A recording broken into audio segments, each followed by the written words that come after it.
Amen. Que le Seigneur vous bénisse richement. Moi aussi, je vous salue tous dans le précieux saint nom de notre Seigneur et Sauveur Jésus-Christ. Et je vous remercie tous, mes bien-aimés frères, dans la grâce du Seigneur pour cette confiance que vous m'avez donnée de pouvoir partager avec vous la parole de Dieu.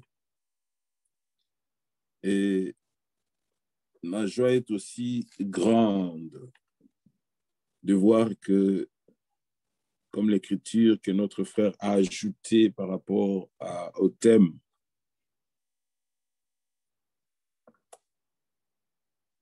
de désirer cette communion avec Dieu, avec le Seigneur.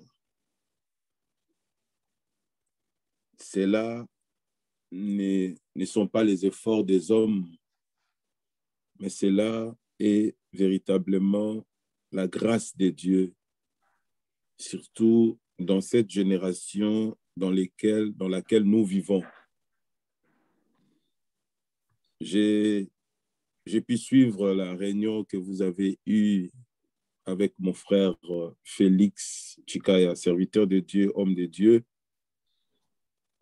Il a dit au début que vivre ou marcher d'une manière digne du Seigneur dans cette génération, c'est un défi. Et cela est vrai parce que nous vivons comme l'Écriture le dit. Nous allons retourner dans Éphésiens, dans Philippiens. Regardez dans Philippiens, je crois que c'est Philippiens.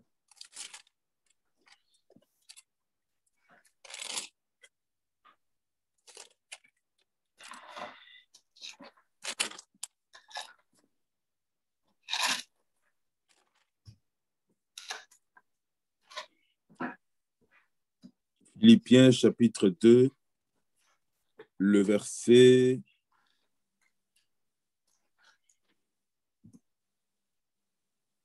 13, mais je voulais lire vraiment le verset 15, mais je commence au verset 13. Car c'est Dieu qui produit en vous le vouloir et le faire, selon son bon plaisir. Faites toutes choses sans murmure ni hésitation, afin que vous soyez irréprochables et purs, des enfants de Dieu irrépréhensibles au milieu d'une génération perverse et corrompue, parmi laquelle vous brillez comme des flambeaux dans le monde. Ça, c'est très profond parce qu'aujourd'hui, la jeunesse cherche à plaire, à paraître, à être connue du monde, à faire des choses qui plaisent au monde. Mais Dieu vous a fait grâce. Dieu vous a fait grâce de pouvoir chercher à plaire à Dieu, à lui être agréable. Cela ne vient pas de vous, cela ne vient pas de nous, mais cela vient de Dieu qui nous a aimés avant même la fondation du monde. Parce que la Bible dit que nul ne peut s'approcher de lui-même si ce n'est que Dieu lui accorde cela. Et vous devez considérer avec juste valeur cette grâce que le Seigneur vous a accordée. Et là où nous avons lu, la Bible dit, vous brillez comme des flambeaux, comme des flambeaux. Lorsqu'il y a les ténèbres, la lumière est vraiment importante. Nous qui avons vécu en Afrique, nous connaissons ces choses. Lorsque la nuit tombe, vous verrez, il y a un peu de lumière là-bas, il y a un peu de lumière là-bas. Et c'est là où on voit les gens veulent venir se rassembler. Et Dieu vous a fait cette grâce. Nous sommes très reconnaissants à Dieu et nous vous encourageons dans cela. Ne prenez pas cela en vain. C'est une grâce. Et surtout que vous grandissez dans la même parole, dans le même esprit. Vous savez, je suis dans l'introduction, je ne serai pas long. Je regarde un peu l'heure. Il y a une équipe de football que vous connaissez très bien, qu'on appelle Barcelone. Il y a eu un moment où, quand une équipe devait jouer avec Barcelone, l'équipe adverse savait déjà, si c'était dans le Champions League, il savait déjà que notre débâcle est là. Pourquoi? Parce que c'était une équipe solide et une équipe efficace. Mais d'où venait leur efficacité?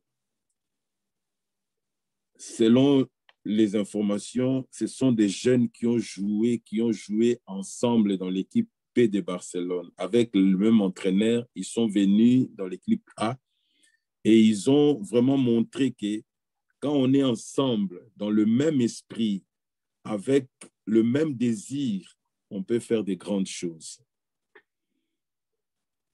Pourquoi je dis ça?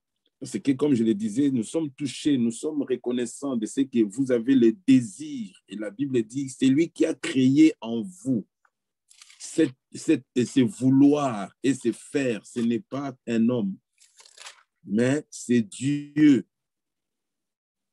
Alors, tout ce que vous faites, vous devez le faire avec beaucoup de sérieux. Que Dieu vous bénisse richement. Revenons dans Éphésiens chapitre 4. Que personne ne vous décourage, que personne ne vous arrête. Vous ne dépendez pas d'un homme, mais vous dépendez de Dieu. Dans Éphésiens, le chapitre 4, le verset 1er, l'apôtre Paul ici dit, « Je vous exhorte donc, moi, le prisonnier dans le Seigneur, à marcher d'une manière digne de la vocation qui vous a été adressée, en toute humilité et douceur, avec patience, vous supportant les uns les autres avec amour, vous efforçant de conserver l'unité de l'esprit par le lien de la paix. » Ici, l'apôtre Paul parle à des hommes qui ont expérimenté quelque chose.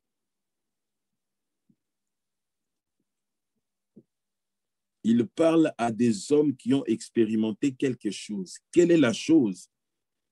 C'est ce qu'il exprime au verset 2.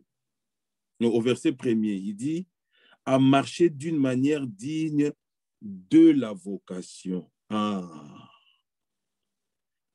Et la vocation, comme mon frère l'avait dit, la vocation, c'est l'appel. Ceux à qui l'apôtre Paul s'adresse ici, ce sont des hommes qui ont expérimenté l'appel de Dieu. Ici, ce n'est pas l'appel au ministère, non. C'est l'appel au salut. L'appel au ministère vient après, vous connaissez ces choses, vous êtes bien enseigné, mais l'appel au salut, c'est ce qui vient premièrement, où Dieu t'appelle au salut. Et comme je le disais ici, l'apôtre Paul s'adresse aux hommes qui ont expérimenté l'appel au salut. Et il dit, il leur exhorte, il nous exhorte à marcher d'une manière digne de la vocation qui vous a été adressée. Il y a la vocation qui est l'appel, qui n'est pas l'appel au ministère, mais l'appel au salut. Et cette vocation, cet appel est venu, il faut d'abord savoir de qui tu as reçu l'appel, de qui tu as reçu la vocation. Si tu sais et vous savez de qui vous avez reçu la vocation, de qui vous avez reçu l'appel, alors vous pourrez savoir comment marcher, parce que c'est lui qui vous a adressé l'appel, il a ses voies, il a sa volonté dans laquelle il vous a appelé. Ici, Paul dit, il s'est dit prisonnier. Et vous avez entendu cela avec notre frère Félix, c'est comme ça. Ici, ce n'est pas une prison physique comme ça que Paul était enfermé. Non, non, non. Paul s'est considéré prisonnier, c'est-à-dire la prison ici, c'est-à-dire veut dire dépendre totalement de celui qui t'a appelé. Dépendre totalement à celui qui t'a appelé veut dire perdre ses droits, perdre ses propres volontés, perdre tout ce qui est de moi. Comme l'Écriture le dit, nous pouvons lire dans Timothée, je crois. Allez avec moi dans Timothée. Le Seigneur avait conduit merveilleusement notre frère Félix avec des choses profondes. Et nous allons ajouter seulement, regardez dans Timothée, ici au chapitre 2, Timothée chapitre 2, la Bible dit au verset 1er, « Toi donc, mon enfant, fortifie-toi dans la grâce qui est en Jésus-Christ, et ce que tu as entendu de moi en présence de beaucoup de témoins, confie-les à des hommes fidèles qui soient capables de l'enseigner aussi à d'autres. » Maintenant, écoutez le verset 3. « Souffre avec moi. » Quand vous lisez dans Actes, je crois, Actes chapitre 16, 15 ou 16, vous verrez comment Timothée est venu ou comment Paul avait pris Timothée pour servir ensemble. C'est là où la marche de Timothée a commencé. Il dit, souffre avec moi comme un soldat de Jésus-Christ. Il n'est pas des soldats qui s'embarrassent des affaires de la vie s'il veut plaire. D'une manière digne. Donc, quand tu marches d'une manière digne de Dieu, cela veut dire que tu plais à Dieu. Il dit, s'il veut plaire à celui qui l'a enrôlé. C'est lui qui nous a enrôlés dans cette marche, dans cette vocation. Ce n'est pas un homme, ce n'est pas un prophète, mais c'est Dieu. Et Paul s'est considéré prisonnier du Seigneur parce que c'est le Seigneur qui l'avait enrôlé, c'est le Seigneur qui l'avait appelé, c'est le Seigneur qui lui avait adressé cette vocation. Et aujourd'hui, nous aussi, par la grâce de Dieu, nous avons la même vocation. Voilà pourquoi dans Colossiens, il montre maintenant la direction, c'est-à-dire que cette vocation, nous ne l'avons pas reçue d'homme comme quelconque. Il dit dans Colossiens, allez avec moi dans Colossiens, il dit ceci. Pour prendre le contexte, je prends le verset 9, Colossiens chapitre 1er. Il dit, c'est pour cela que nous aussi, depuis les jours où nous en avons été informés, nous ne cessons de prier Dieu pour vous. Nous demandons que vous soyez remplis de la connaissance, de sa volonté, la volonté de celui qui t'a adressé la vocation. Qu'est-ce qu'il veut en t'appelant? Qu'est-ce qu'il veut en t'adressant cette vocation? Vous connaissez les Écritures. Hébreux chapitre 11. Je crois que c'est le verset 8. Peut-être on peut la lire, regardez Colossiens. Hébreux chapitre 11, verset 8. La Bible dit ceci. Nous voulons rester dans les termes. Il dit, c'est verset 8. C'est par la foi qu'Abraham, lors de sa vocation, c'est-à-dire lors de son appel, obéit et partit. Donc, dans la vocation dans laquelle nous avons reçu, il y a un qui nous a adressé cette vocation. C'est sa volonté que nous devons faire. C'est dans ses voies que nous devons marcher. Voilà pourquoi que Dieu bénisse mon frère Paul. C'est que la fois passée, c'était Enoch. Mais le frère a lu une écriture, nous y arriverons, où il est dit, il est bon pour un jeune de porter le joug. On ne peut pas marcher ensemble avec le Seigneur, parce que pour marcher d'une manière digne du Seigneur, il faut être ensemble avec lui. Il faut qu'il y ait ce joug-là. Ce joug-là est nécessaire. Et la Bible dit, c'est par la foi qu'Abraham, lors de sa vocation, obéit et partit pour un lieu qu'il devait recevoir en héritage. Notre vocation a un but. Et c'est un but céleste. Voilà pourquoi il est dit lisez avec moi, je crois, c'est dans Philippiens, je crois, ou c'est toujours dans Éphésiens. Non, c'est dans Philippiens. Non, c'est Thessaloniciens. Lisez avec moi, c'est dans Thessaloniciens. 1 Thessaloniciens, chapitre 2. Nous sommes en train de voir qu'est-ce qu'est la vocation et qui nous a donné cette vocation.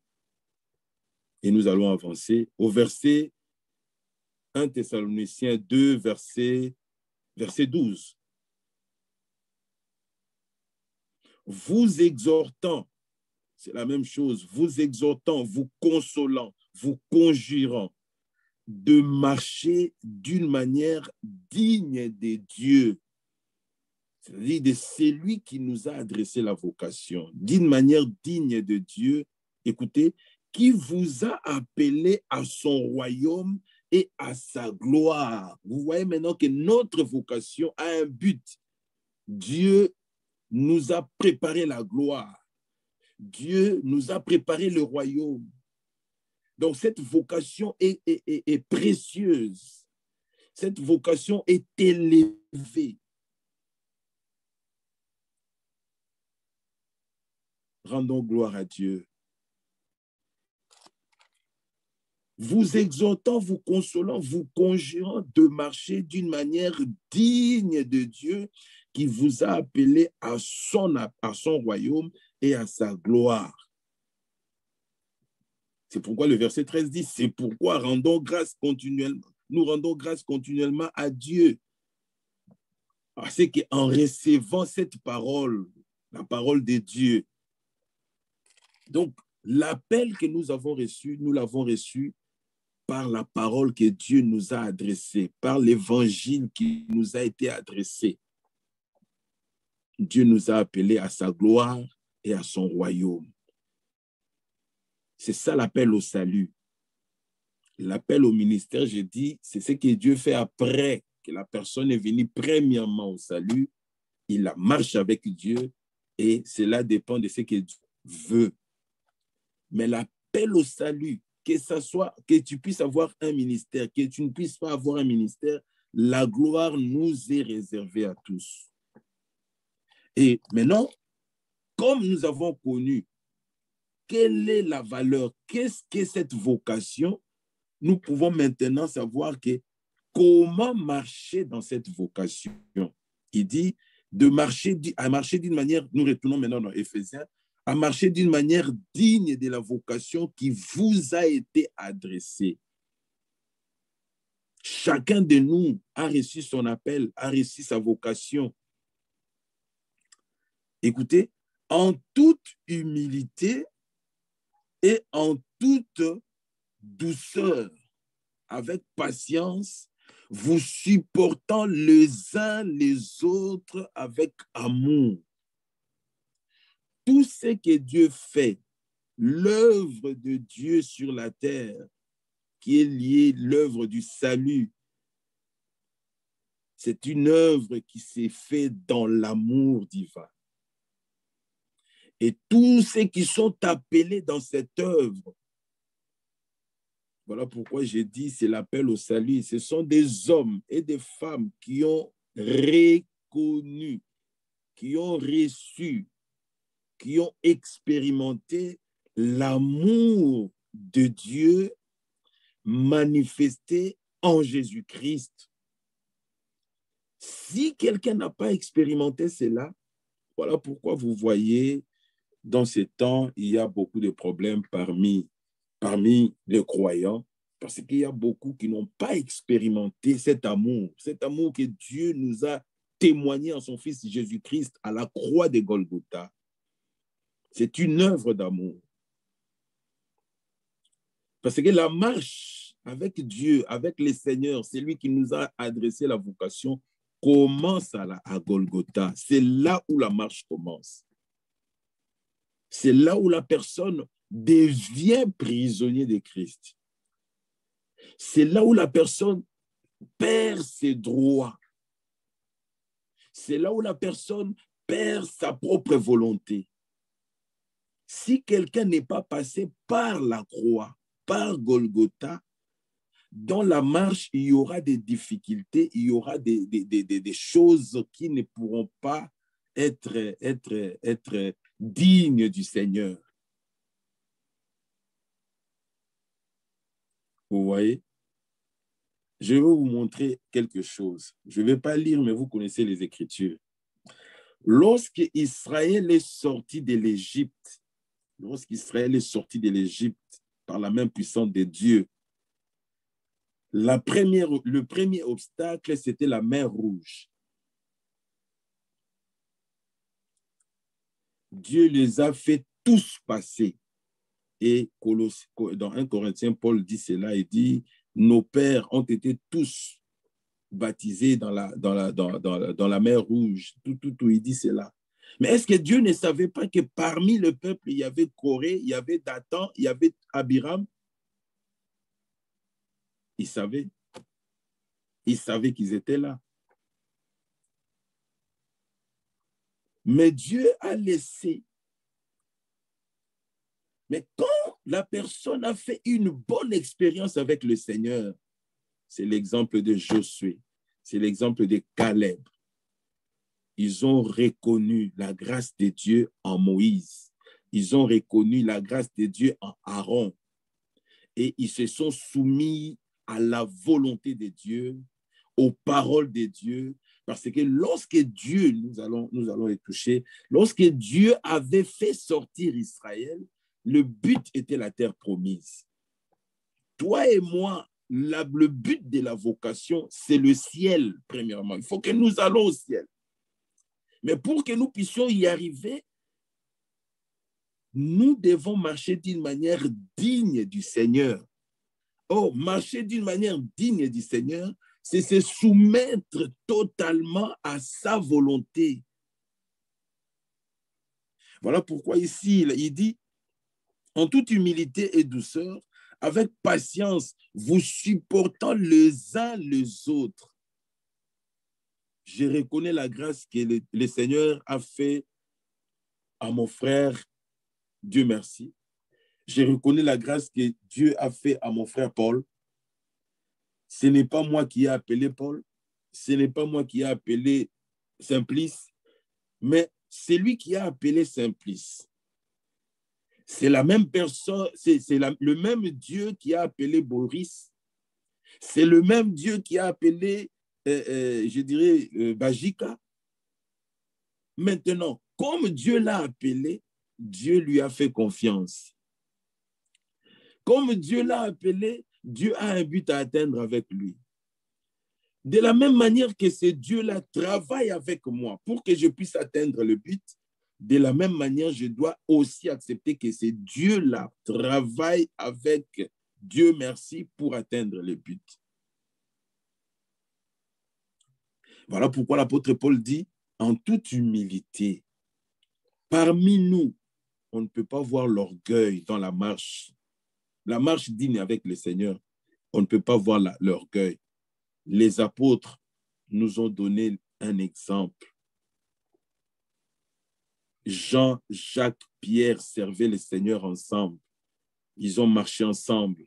Philippe, Nathanaël, tous ces hommes-là, ils ont marché ensemble. Ils avaient une même vocation. Ils avaient reçu l'appel du Seigneur. Philippe n'était pas apôtre, mais nous parlons de l'appel au salut. C'est ça qui est important, parce que de l'autre côté, quand nous irons là-bas, on n'aura pas, non, lui, il est apôtre. Non, non, non, non, non. Tout cela restera ici. Mais le frère l'a dit, ce qui importe, c'est que nous sommes fils et filles de Dieu. Fils et filles de Dieu. C'est ça la haute vocation de Dieu qu'il nous a donnée par ses saluts. Si vous avez compris cela, personne ne se battra même pour le ministère. Ah non, mais moi je vais être... Non, non, non. Le fait d'avoir expérimenté la nouvelle naissance, de pouvoir naître de Dieu dans sa volonté, ça sera déjà ta joie.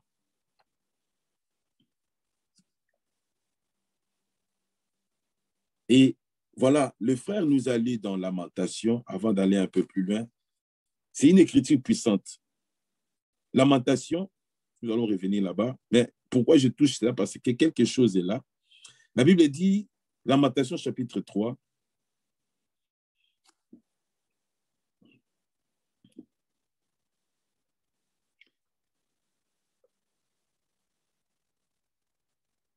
verset 27. Il est bon. Il est bon. Quand Dieu dit qu'il est bon, c'est il est bon. Il est bon d'entendre, d'attendre en silence. Non, il est bon pour l'homme, de porter le joug dans sa jeunesse.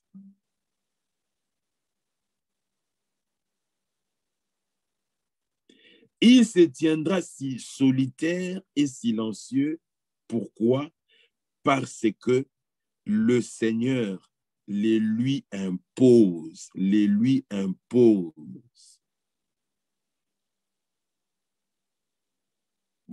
Voilà la prison des dieux, la prison dont Paul. Parce que quand vous prenez par exemple le dictionnaire, vous lisez le mot, comment dirais-je, comment on dit ça, joug. Joug est une contrainte, pardon. C'est un instrument qu'on met entre deux bêtes. La personne veut que les deux bêtes puissent servir pour... Il a cet instrument-là, il les met sur eux. L'un ne peut pas aller à droite, l'autre à gauche. Non, ils doivent aller faire ensemble la même chose. Et ici, le Seigneur dit, il est bon pour l'homme de porter le joug dans sa jeunesse. Et vous avez cette grâce particulière que Dieu vous a fait, de pouvoir porter ce joug maintenant dans votre jeunesse. Vous avez des exemples, des hommes qui ont marché dans ces voies, pas seulement dans la Bible. Je n'ai pas honte aujourd'hui de parler de mon frère Moïse. Je leur ai toujours dit, le frère Moïse, le frère Félix, voir combien de temps ils sont dans le ministère. Nous avons le frère Franck, le frère Schmitt. Le frère Franck a commencé le ministère en 1955. Il nous donne des témoignages qu'en 1955, le frère Branham, lui, qui est un serviteur de Dieu, lui, il est né en 1933. 55-33, il avait 22 ans. Et quand est-ce qu'il a commencé? Il a donné sa vie au Seigneur.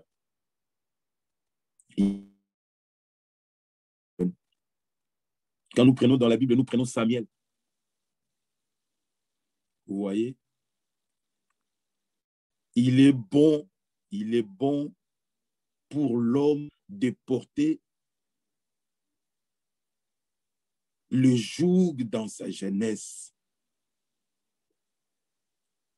Parce que l'Éternel, le Seigneur, le lui impose. Mais le joug dont le Seigneur nous impose, la Bible dit dans Matthieu, regardez, allez avec moi dans Matthieu, Matthieu le chapitre 11.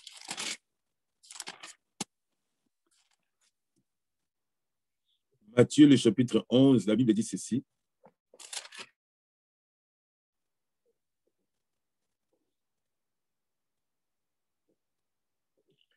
Verset, bon, je prends le contexte avec le verset 28, mais je voulais lire verset 29 et 30. Venez à moi, vous tous qui êtes fatigués, chargés, je vous donnerai du repos. Mais le contexte, voici, au verset 29, prenez mon joug sur vous et recevez mes instructions. Premièrement, prenez mon joug. Donc, mettez-vous sous ma contrainte, mettez-vous sous ma disponibilité et recevez mes instructions. On ne peut pas marcher d'une manière digne dans ces instructions, sans instruction du Seigneur. Non, de la manière dont on veut. Non, non, non, non. Non. Quand vous regardez dans la Bible, vous verrez que tous les hommes que Dieu a utilisés, ce sont des hommes qui ont perdu leurs propres objectifs. Paul en avait, qui nous parle dans Éphésiens. Il était instruit dans cette direction-là. Mais lorsqu'il a rencontré le Seigneur, tout cela est tombé dans l'eau. Qu'est-ce qui est venu sur Paul? C'était le joug du Seigneur. Et il lui dit, car je suis doux et humble de cœur, et vous trouverez le repos de vos âmes. Écoutez le verset 30. Car mon joug est doux et mon fardeau léger. Ah, il est bon pour l'homme de porter le joug du Seigneur dans sa jeunesse, Vous avez eu cette grâce dans votre jeunesse. Que Dieu vous bénisse, que Dieu soit loué. Marcher d'une manière digne du Seigneur n'est possible que là où la vie de Dieu a pris place. Regardez, revenons dans Éphésiens. Revenons dans Éphésiens pour toucher encore quelques pensées. Je regarde un peu mon chrono. Voilà, on a encore du temps. Regardez dans Éphésiens. Il dit ceci. En toute humilité et douceur, avec patience, vous supportant les uns les autres avec amour. Remarquez ici une chose, bien-aimée. Regardez ici une chose. En toute humilité, l'humilité, c'est un fruit de l'esprit. La douceur, c'est un fruit de l'esprit. La patience, c'est un fruit de l'esprit. L'amour, c'est un fruit de l'esprit. Vous voyez? Donc, ceux qui marchent avec le Seigneur, ce ne sont pas des hommes charnels. Non. Ce sont ceux qui ont expérimenté. Ils ont expérimenté l'œuvre de la croix. Voilà pourquoi la suite dit, vous efforçant de conserver l'unité de l'esprit. Et la Bible dit dans 1 Corinthiens chapitre 12, nous avons tous été abreuvés d'un seul esprit.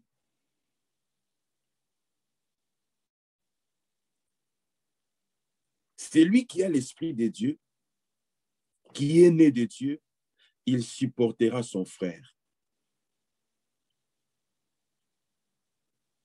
Celui qui a l'esprit de Dieu, qui est né de Dieu, il supportera son frère.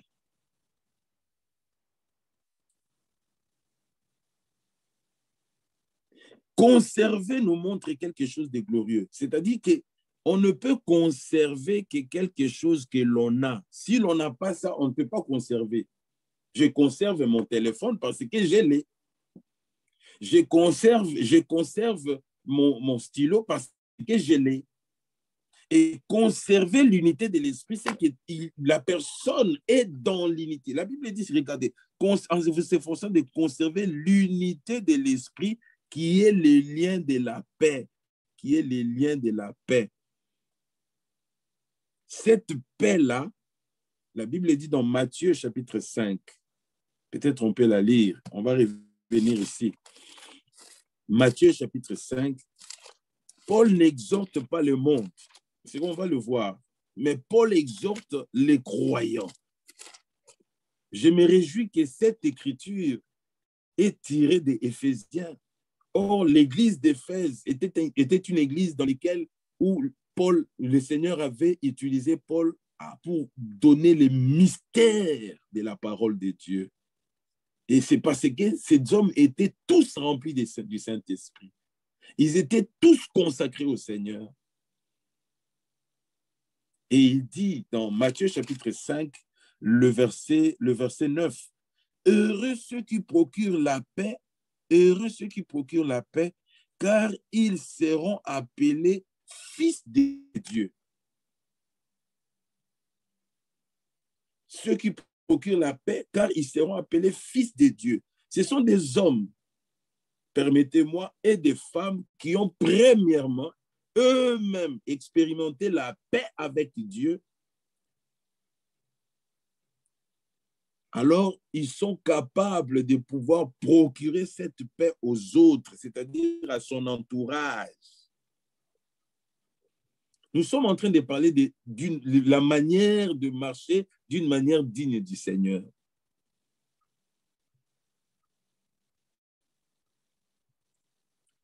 Je me réjouis, vous êtes dispersés, les uns sont en France, les autres en Hollande, les autres, mais Dieu a mis dans votre cœur la pensée de pouvoir communier ensemble, partager ensemble. Ça, c'est merveilleux. Ça, c'est merveilleux.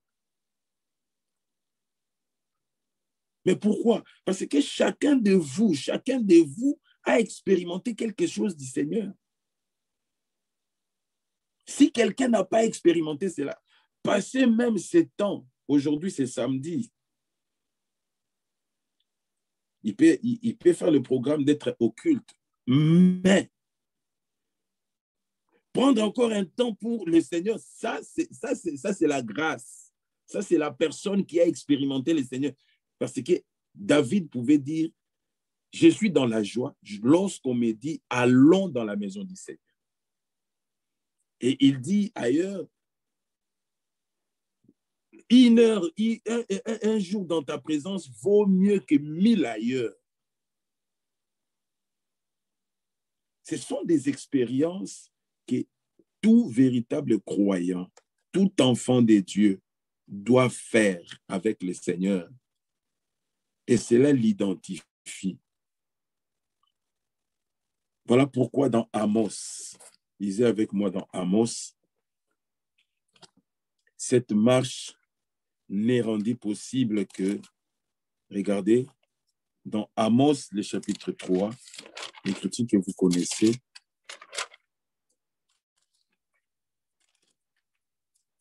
Amos, le chapitre 3, ah, c'est merveilleux. Amos, chapitre 3, verset 2.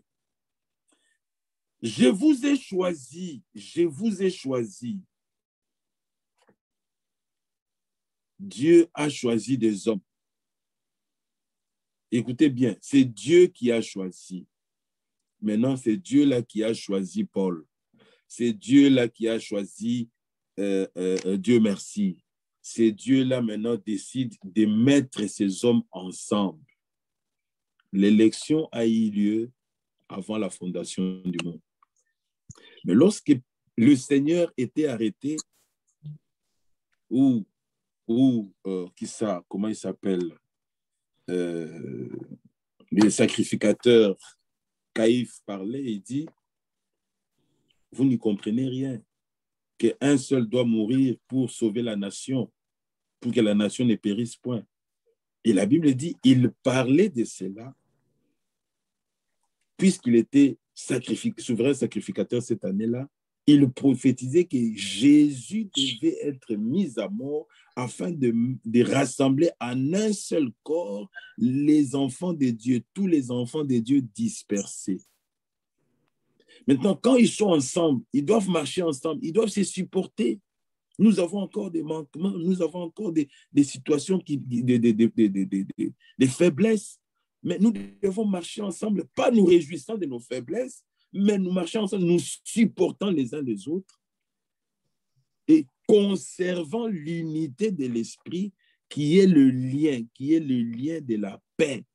Or, tout enfant de Dieu procure la paix, c'est ce que Matthieu nous a dit. Et dans Amos, le chapitre 3, la Bible dit ceci, au verset 2, « Je vous ai choisi, vous seuls, parmi toutes les familles de la terre, c'est pourquoi je vous châtierai pour toutes vos iniquités. » Donc, quand un enfant de Dieu fait le mal,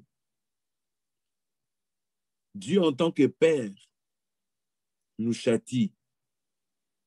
Et nous, Hébreux dit, comme nous ne sommes pas des enfants illégitimes, nous avons droit au châtiment. Mais c'est pour nous redresser, nous ramener dans le droit chemin, dans la marche dans laquelle nous sommes.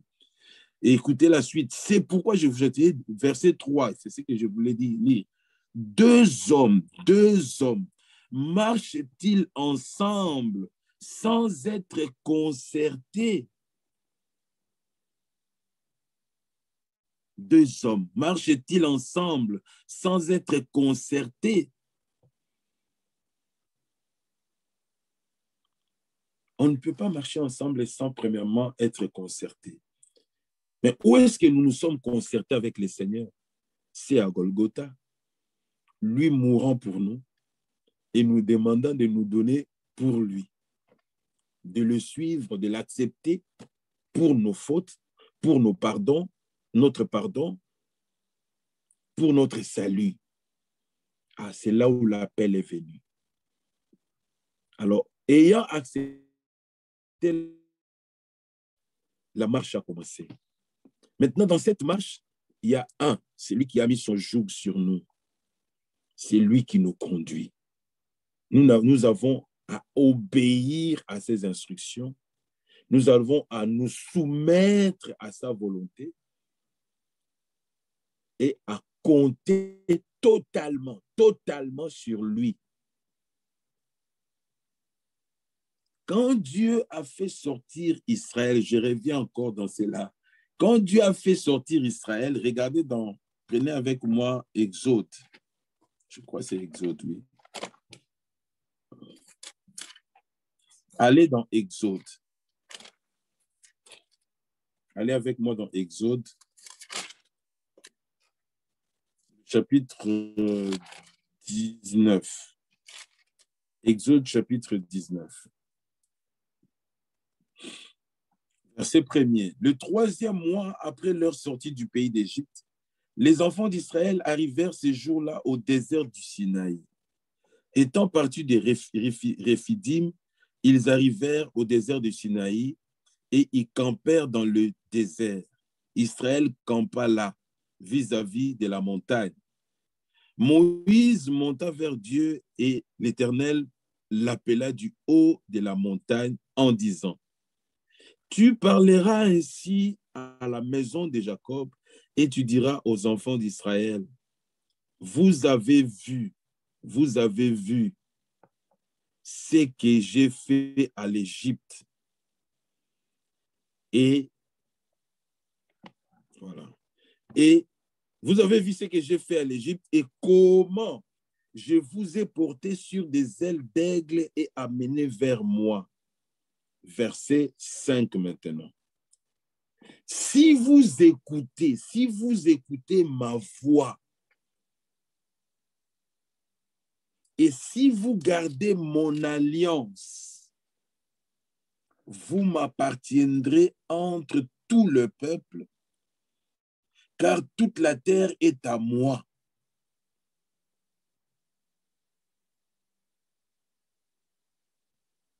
Vous serez pour moi un royaume des sacrificateurs et une nation sainte. Voilà les paroles que tu diras aux enfants d'Israël. Ce sont les paroles du Seigneur. C'est lui qui veut que nous, c'est lui qui nous a appelés, c'est lui qui nous a donné cette vocation. Il nous a mis sous son joug. Il nous a mis dans, il nous a introduit dans son alliance. Psaume 50, rassemblez-moi mes fidèles, ceux qui ont fait alliance avec moi par le sacrifice. Maintenant, nous devons nous soumettre totalement aux paroles de sa bouche. Et nous devons marcher totalement dans ses voies. Et les voies du Seigneur, c'est sa parole. Alors, quand nous restons dans les limites de la parole, quand nous nous soumettons totalement à sa volonté qu'il nous a révélée, parce que nous sommes à lui, il nous a choisis, voilà, c'est là où nous marchons d'une manière digne du Seigneur. Et la Bible dit ceci, regardez, dans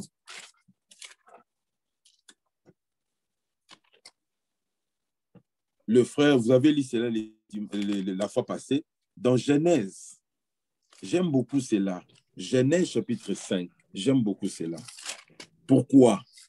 Parce que ici, la Bible nous montre Enoch marchant sans Dieu, sa vie seule, et Enoch entrant maintenant dans la marche avec Dieu. Genèse chapitre 5, l'Écriture dit ceci au verset 21, Enoch, âgé de 65 ans, engendra Métouchéla. Ça, c'est Enoch seul, sans Dieu. Comme toi et moi, nous avons eu un temps où nous avons marché sans Dieu. À ce moment-là, la vocation n'était pas encore adressée. L'appel n'était pas encore venu. Tout homme a un temps, il a vécu seul. La Bible dit, Abraham, notre père, adorait les idoles de ses pères en Chaldée, jusqu'à ce que le Seigneur lui adresse la vocation. Et nous avons lu cela dans Hébreu. Il obéit et il partit. Quand vous lisez cela dans Genèse, comme nous sommes là, lisons cela et puis revenons dans 6 et regardez dans Genèse 12, il y a quelque chose là. Genèse chapitre 12, il dit,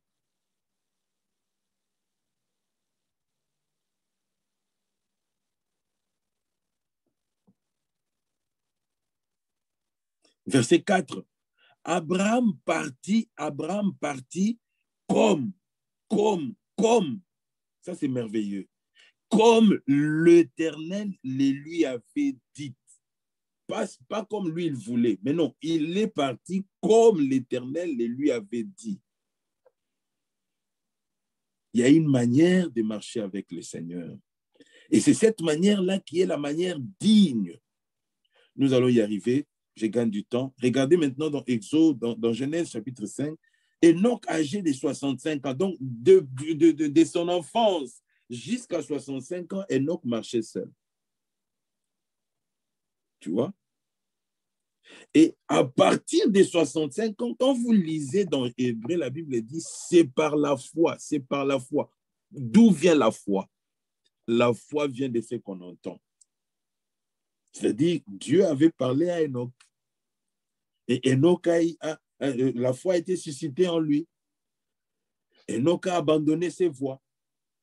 Enoch a abandonné ses pensées. Enoch a abandonné ses volontés.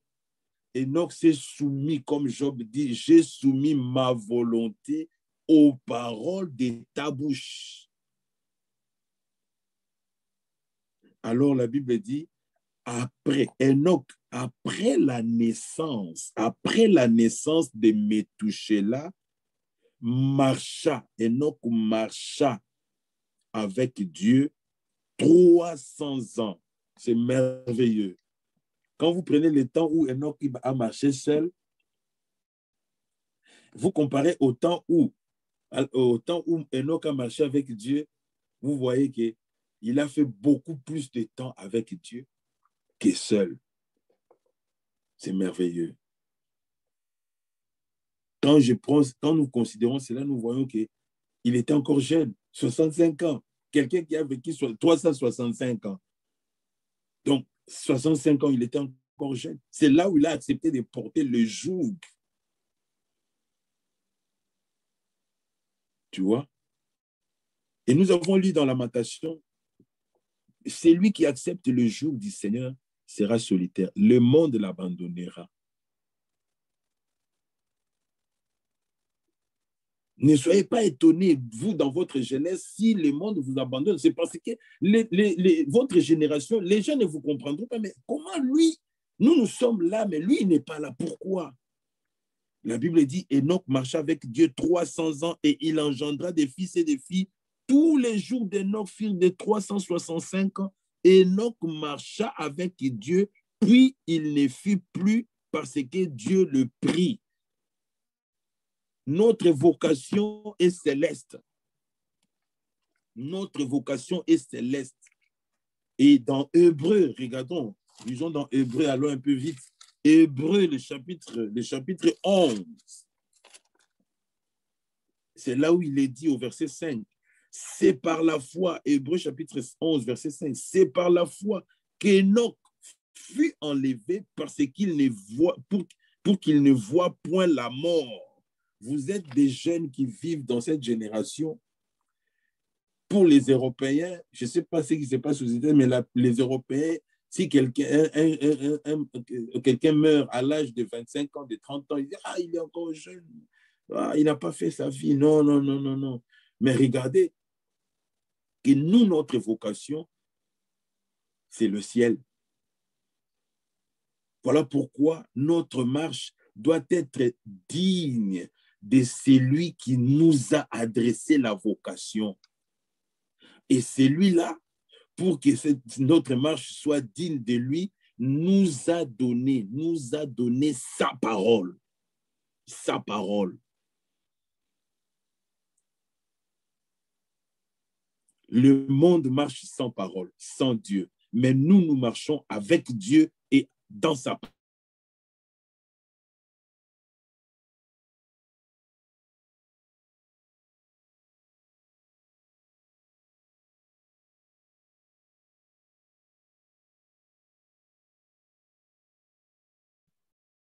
On t'entend plus, frère. Il avait reçu. Ah bon? Non, c'est bon maintenant. Maintenant, ça va, c'est bon. Il y avait quelqu'un qui m'avait appelé, je crois. Bon, tu vois. Or, il dit, car avant son enlèvement, il avait reçu les témoignages qu'il était agréable à Dieu. Bien-aimés, laissez-moi vous dire ceci. Ne vous trompez pas. Ne nous trompons pas. Déjà sur la terre, comme nous marchons maintenant, ayant reçu la révélation de la volonté de Dieu, ayant reçu la révélation des voies de Dieu, ayant reçu tout ce que Dieu voulait pour nous, notre marche déjà maintenant doit être agréable à Dieu. Voilà pourquoi Moïse pouvait dire, si j'ai trouvé grâce à tes yeux, fais-moi connaître tes voies.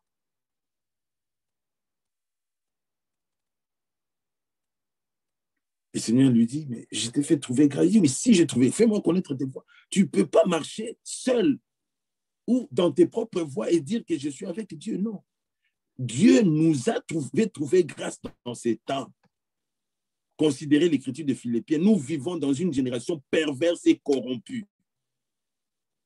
Il y a certains qui sont dans ces voies-là parce qu'ils ne savent pas autre voie. Ils savent que non, bon, j'ai grandi, je suis né dans une famille. Bon, c'est comme ça que les gens vivent. Bon, j'essaie de vivre au mieux que je peux. Non, mais toi et moi, Dieu nous a fait trouver grâce en nous révélant ses voies, sa volonté. Pourquoi? Pour que nous soyons dans la même situation qu'Enoch. Voilà pourquoi Enoch, ayant connu la volonté de Dieu, ayant connu les voies de Dieu, à son temps, Enoch a abandonné ses propres voies pour marcher avec Dieu. Et on ne peut marcher avec Dieu que dans ses voies à lui. Voilà pourquoi Amos nous a dit, Amos nous a dit, deux hommes peuvent-ils marcher ensemble sans s'être convenus? Quand l'évangile sort, c'est à prendre ou à laisser. Voilà pourquoi on dit, bon, après la prédication, si quelqu'un a été touché, en Actes chapitre 2, Pierre a prêché. Pierre n'a pas dit, toi viens, non. Pierre a prêché. Après la prédication, ils eurent le cœur vivement touché. Ce ne sont pas seulement ces gens-là qui étaient là. D'autres, ils ont continué dans leur voie. Mais ceux qui avaient été touchés, ils disent, hommes frères, que devons-nous faire? Alors, Pierre leur dit, répentez-vous. C'est là où commence la marche, répentez-vous. Mais regardez que plus loin, Pierre leur dit, comment il utilise un terme, il dit, échappez à cette génération perverse. Nous vivons un temps où, comme le frère Félix le disait, c'est un temps où vivre, marcher dans les voies de Dieu, c'est un défi, Mais votre capacité, notre capacité ne vient pas de nous. Notre capacité, votre capacité vient de celui qui nous a adressé la vocation. Que pouvait Abraham? Que pouvait Moïse? Que pouvait David? Celui-là est fidèle. Lui qui vous a appelé, c'est lui aussi qui vous rend capable de toute bonne œuvre. Parce que déjà, le fait que vous avez accepté sa parole, il est dans la joie. Il peut donner témoignage. Regarde mon fils là. Regarde. Parce que les autres, maintenant, dans cette génération, il y a un cantique. Est-il possible aujourd'hui de vivre la sainteté? Oui, il est possible. C'est possible. Voilà pourquoi lisons dans Éphésiens. Regardez dans Éphésiens. Éphésiens, là où nous étions, regardez. Éphésiens chapitre 4, le verset 17. Éphésiens chapitre 4, verset 17. La Bible dit ceci. Voici donc ce que je dis et ce que je déclare dans le Seigneur. Vous qui avez reçu la vocation, vous qui avez reçu l'appel du Seigneur, l'appel de Dieu, il dit, vous ne devez plus. Donc, c'est qu'il y avait un temps où nous vivions comme ça, mais vous ne devez plus marcher comme les païens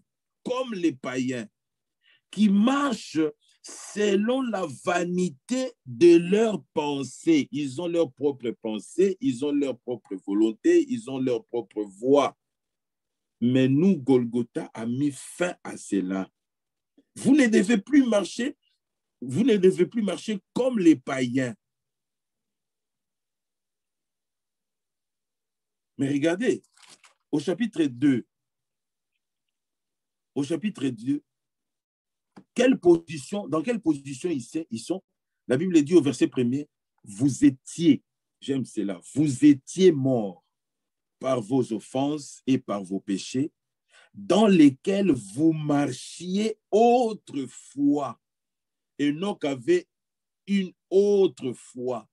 Toi et moi aussi, nous avions une autre foi, selon le train de ce monde, selon les princes de la puissance de l'air, de l'esprit qui agit maintenant dans le fils de la rébellion. Nous avons échappé. Le Seigneur nous a arrachés de cette génération perverse. Galates chapitre 1er. Il nous a arrachés de cette génération perverse. Pourquoi? Parce qu'il nous avait connus. Nous avons lu cela dans Exode. Je vous ai, dans Amos, je vous ai choisi. Je vous ai choisi. Vous seul, sentez-vous heureux, sentez-vous privilégié de pouvoir porter les jours du Seigneur dans votre jeunesse. Ce n'est pas une situation qui est non, réjouissez-vous que non, moi comme je suis là, j'appartiens à Dieu et Dieu me compte dans son économie. Alléluia. Que le nom du Seigneur soit loué. Amen. Regardez que quand nous considérons ces choses, nous pouvons voir que l'Écriture dit, c'est lui qui nous rend capables. Marcher d'une manière digne du Seigneur, c'est lui qui nous rend capables. Colossiens, lisons 2-3 Écritures. Je vois que l'heure avance. Colossiens, l'Écriture dit ceci. Amen. Dans Colossiens, lisons dans Colossiens, le chapitre 1er, avant de lire Philippiens. Et regardez dans Colossiens, l'Écriture dit ceci. Verset 9, nous avons lu cela.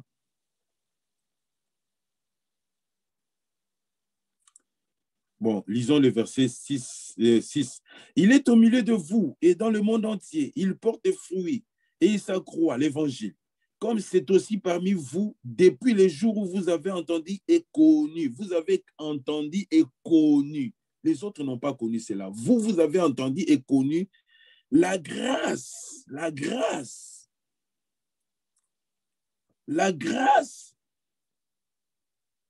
de Dieu conformément à la vérité.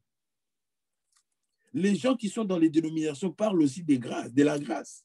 Mais cette grâce-là n'est pas selon la vérité. Parce que la grâce de Dieu, la Bible dit, la grâce de Dieu, source du salut, nous enseigne à renoncer aux impiétés et à vivre dans ces siècles présents d'une manière digne du Seigneur. Amen. Et ici, la Bible dit, c'est pour cela. Verset 7. D'après les instructions, il y a des instructions. D'après les instructions que vous avez reçues d'Épaphras, notre bien-aimé compagnon de service, il est pour vous un fidèle ministre de Christ et nous a appris de quel amour l'Esprit vous anime. Amen. L'amour pour sa parole, l'amour pour lui, l'amour pour les uns les autres, c'est l'Esprit qui nous anime dans cela. Et le verset 9, c'est pour cela que nous aussi, depuis le jour où nous en avons été informés, nous ne cessons de prier Dieu pour vous. Nous demandons que vous soyez remplis de la connaissance de sa volonté, en toute sagesse et intelligence spirituelle, pour marcher d'une manière digne du Seigneur. Écoutez, Enoch marchait avec Dieu et il a reçu le témoignage qu'il était comment? Il était agréable à Dieu. Ici, lui être entièrement agréable. Mais qu'est-ce qu'on voit dans celui qui est agréable à Dieu? Portant des fruits en toutes sortes de bonnes œuvres, croissant par la connaissance de Dieu. Quels fruits? Nous avons lu cela dans Éphésiens. L'amour, l'humilité, la douceur. Hein? Tout ça témoigne que Dieu a fait son œuvre en toi, Dieu a fait son œuvre à mon frère, nous pouvons marcher ensemble. Alléluia. Philippiens.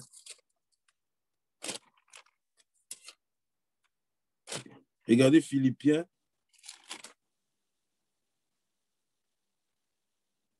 Philippiens, le chapitre...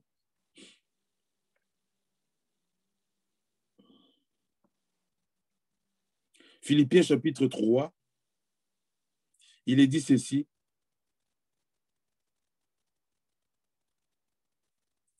Verset 13, pour gagner du temps. Verset 12. Ce n'est pas que j'ai déjà remporté le prix ou j'ai déjà atteint la perfection, mais je cours pour tâcher de les saisir, puisque moi aussi j'ai été saisi par Jésus-Christ. Frère, je ne pense pas l'avoir saisi, mais je fais une chose, oubliant ce qui est en arrière, les autres fois, oubliez cela, ce qui est en arrière et me portant vers ce qui est en avant. Qu'est-ce qui est en avant? C'est le but de notre vocation. Je cours vers le but pour remporter le prix le prix de la vocation céleste de Dieu en Jésus-Christ. Notre vocation a un prix. Et c'est ce que Paul montre ici. Je cours, je marche vers le prix. J'oublie ce qui est derrière. Regardez ce qui est derrière. Regardez ce qui est derrière. Prenons dans 2 Timothée, je crois. 2 Timothée. Regardez ce qui est derrière. Regardez. Ce que nous avons laissé derrière. La Bible dit, c'est dans 2 Timothée. Ah, 2 Timothée chapitre 2. Il dit ceci, verset 22. Fuis les passions de la jeunesse et recherche la justice, la foi, l'amour, la paix avec ceux qui invoquent le Seigneur d'un cœur pur. Bien-aimés, comme vous êtes là, le Seigneur vous a donné, a mis à vous ces désirs de pouvoir s'attacher à lui, de pouvoir chercher sa face, de pouvoir aimer sa parole, de pouvoir avancer avec lui, marcher avec lui. Que personne ne vienne vous ravir le prix de la course pour dire, ah non frère, mais vos réunions là, ah, non. Nous vous souhaitons encore beaucoup de courage, que le Seigneur vous fortifie. Hein? Le Seigneur vous fortifie. Nous sommes heureux. Nous pouvons dire, ah non, quand on voit comment nos jeunes se comportent, comment ils marchent, comment ils obéissent à la parole, comment ils se marient. Mais on se réjouit, on dit non, nous n'avons pas travaillé en vain. Nous n'avons pas travaillé en vain.